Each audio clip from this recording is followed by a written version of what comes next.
आज reserve bank ने जो आंकड़े जारी किए हैं उसके बारे में जानना आपके लिए बेहद जरूरी है। आंकड़े आपको दिखाते हैं, देखिए, 1 पर 13 जीरो, 1 2 3 4 5 6 7 8 9 10 11 12 13, यानी 1 लाख करोड़ रुपए होते हैं ये, अगर 13 जीरो 1 के बाद लग जाए तो। ये वो रकम है जो 10 नवंबर से 18 नवंबर के बीच लोगों ने खाते से निकाली है, जबकि इतने ही दिनों में 5,11,565 करोड़ रुपए जमा किए हैं लोगों ने खातों में।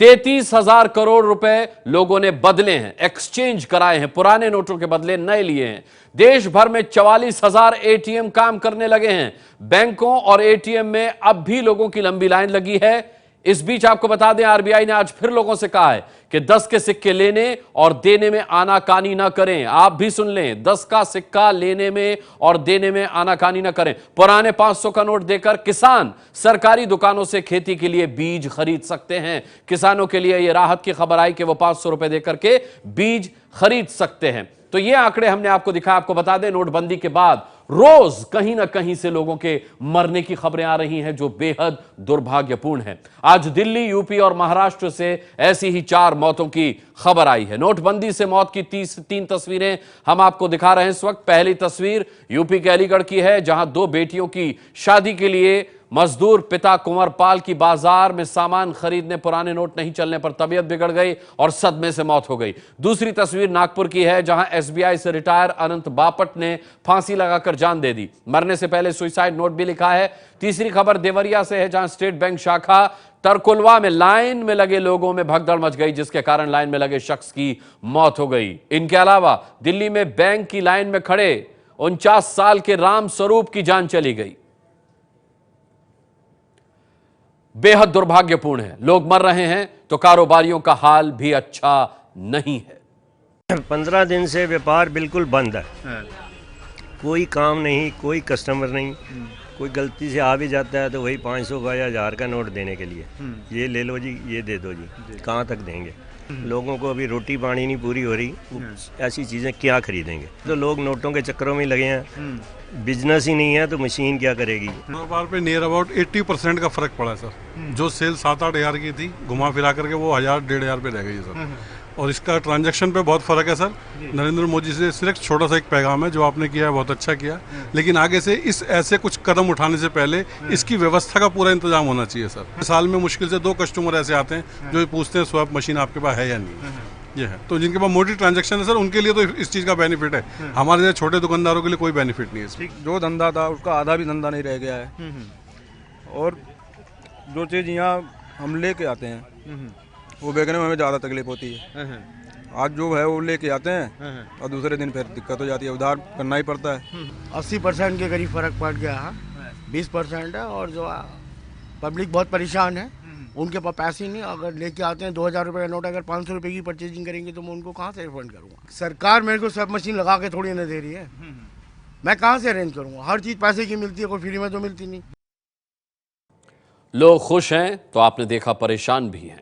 लोगों की दुकान बंद है, धंधा मंदा चल रहा है। इस बीच नोटबंदी को लेकर के सरकार की कुछ नई गाइडलाइंस भी सामने आई हैं। आपको यहां बता देते हैं कि क्या है ये नई गाइडलाइंस। सूत्र बता रहे हैं कि लोगों को कैश के लिए राहत के लिए नए विकल्पों पर विचार किया जा रहा है। शादी के लिए 2.5 लाख रुपए निकालने का फैसला जारी है, लेकिन नई गाइडलाइंस आ सकती हैं।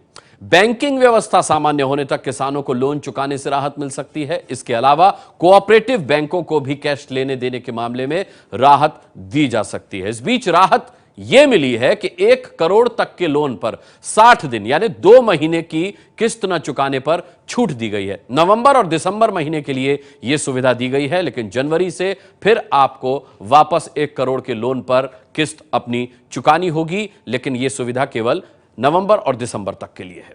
सरकार ने शादी वालों के लिए 2.5 लाख की गाइडलाइन तो तय कर दी, लेकिन इसकी जमीनी हकीकत से हम आपको रूबरू कराते हैं। देखिए, इस वक्त हम मौजूद हैं आदर्श नगर इलाके में। लोगों का जमावड़ा बैंकों के बाहर लगा हुआ है। केनरा बैंक है, इस वक्त आप देख सकते हैं लंबी लाइनें हैं। लोग बैंक खुलने का इंतजार कर रहे हैं और सुबह 4 बजे 5 बजे आके लाइन में लग रहे हैं। हाथ में अपनी बहन की शादी का कार्ड, इनकी बहन का नाम मोंटी है, और शादी के कार्ड को लेके ये अपने बुजुर्ग पिता जर्नैल जी के साथ बैंक के बाहर चक्कर लगा रहे हैं। इनमें लग के चले जाते, नंबर ही नहीं आता हुआ सर, सुबह आगे लगते शाम 4 बजे को वापस चले जाते, कोई सुनवाई नहीं हो रही हमारे। अंदर जाने नहीं देते पब्लिक, यहाँ बाहर बैठ के चले जाता हूँ मैं। मुंबई के विक्की कांगड़ा है जिनकी शादी 23 तारीख को यानी 2 दिन बाद इनकी शादी है और वो पिछले 4 दिन से बैंक के चक्कर लगा रहे हैं। विक्की की हल्दी सेरेमनी हो चुकी है। हल्दी के बाद रीति रिवाज के अनुसार वो घर से बाहर नहीं निकल सकते, लेकिन बावजूद इसके वो पिछले 4 दिनों से बैंक के चक्कर काट रहे हैं। 1-1.5 लाख रुपए चाहिए शादी के लिए, मतलब सबके पैसे देने। तो मैंने फ्राइडे को कार्ड और मैंने पैन नंबर सब उनको दिया, मैनेजर को दिया था मैंने। तो मैनेजर आज मैं मिलने गया मैनेजर से, तो मैनेजर बोले अभी तक कुछ नहीं हो सकता अभी। तो मैं अब परेशान हूँ, अभी 2-3 दिन, अभी कल शादी है मेरी, तो पैसे कहाँ से लाऊं मैं इतने। इस बीच कुछ चौंकाने वाली तस्वीरें भी आई हैं। यूपी के फतेहपुर से आई है ये तस्वीर। किशनपुर कस्बे के एसबीआई ब्रांच में ड्यूटी पर तैनात सिपाही गुलाब यादव ने बिना कारण लोगों पर लाठियां बरसाना शुरू कर दिया। देखिए, न किसी ने कोई बदसलूकी की, न कोई लाइन तोड़ रहा है। न जाने इस सिपाही को क्या हुआ कि इसने लोगों पर लाठियां बरसानी शुरू कर दी।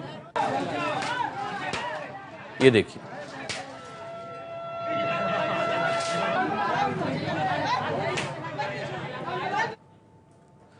सवाल यह भी है कि कब तक आखिर लोग लाइन में लगते रहेंगे और यूं ही अपने पैसों के लिए लाठियां खाते रहेंगे। यह एक बहुत बड़ा सवाल है जो अब लोगों ने पूछना शुरू कर दिया है।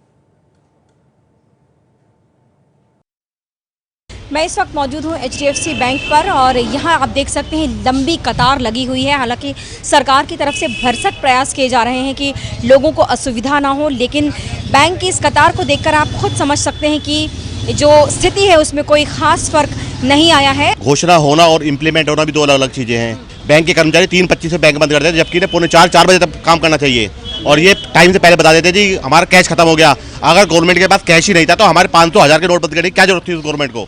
दिक्कत बहुत आ रही है। 2000 रुपया के लिए आदमी खड़ा रह रहा, काम धंधा छोड़ के, क्या फायदा है इसका।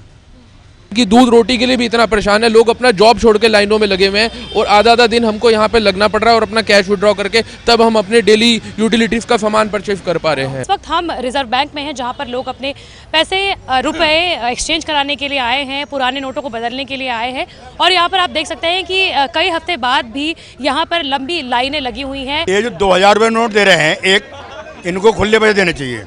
अब आम आदमी 2000 रुपये लेके कहाँ जाए। ये ब्रांच है जहांगीरपुर इलाके की, आप देख सकते हैं यहाँ पर लोग कतार में लगे हैं। कह देते हैं कभी कैश नहीं है, कभी कहते हैं कि ये ID प्रूफ लाओ, कभी कहते हैं कुछ पैसा नहीं निकल पा रहा है हमारा। नोटबंदी अब तो हुई है, कोई पैसा नहीं निकाला। हम तो अपनी पेंशन के लिए आते हैं, वो भी नहीं मिल रही है, हमारी पेंशन भी यहाँ में रुक गई है। ऐसे मौके पर सियासी दांव पे चलने से कोई भला कैसे पीछे रह सकता है। कांग्रेस उपाध्यक्ष राहुल गांधी भी सियासत के ATM में अपना सियासी कार्ड चलाने के लिए पहुंचे। देखिए, प्रधानमंत्री जी के 15 लोग हैं, 20 लोग हैं, उनकी तिजोरी भरेगी, उनके जो बैंक लोन हैं माफ होंगे और जो हमारे गरीब लोग लाइन में खड़े हुए हैं उनको उनका नुकसान ही होगा और कुछ नहीं होगा। सबसे बड़ा इकोनॉमिक डिसीजन हिंदुस्तान की हिस्ट्री में लिया है, 3-4 लोगों को बता के ले लिया है। ये प्लानिंग नहीं की कि क्या होगा लोगों का। आजकल प्रधानमंत्री नहीं है, आजकल ये कोई नया रूप आया है, पता नहीं सुपर प्राइम मिनिस्टर भी नहीं कह सकते हैं, पता नहीं। मैं सोचना पड़ेगा डिफाइन करने के लिए एक नया शब्द निकालना पड़ेगा।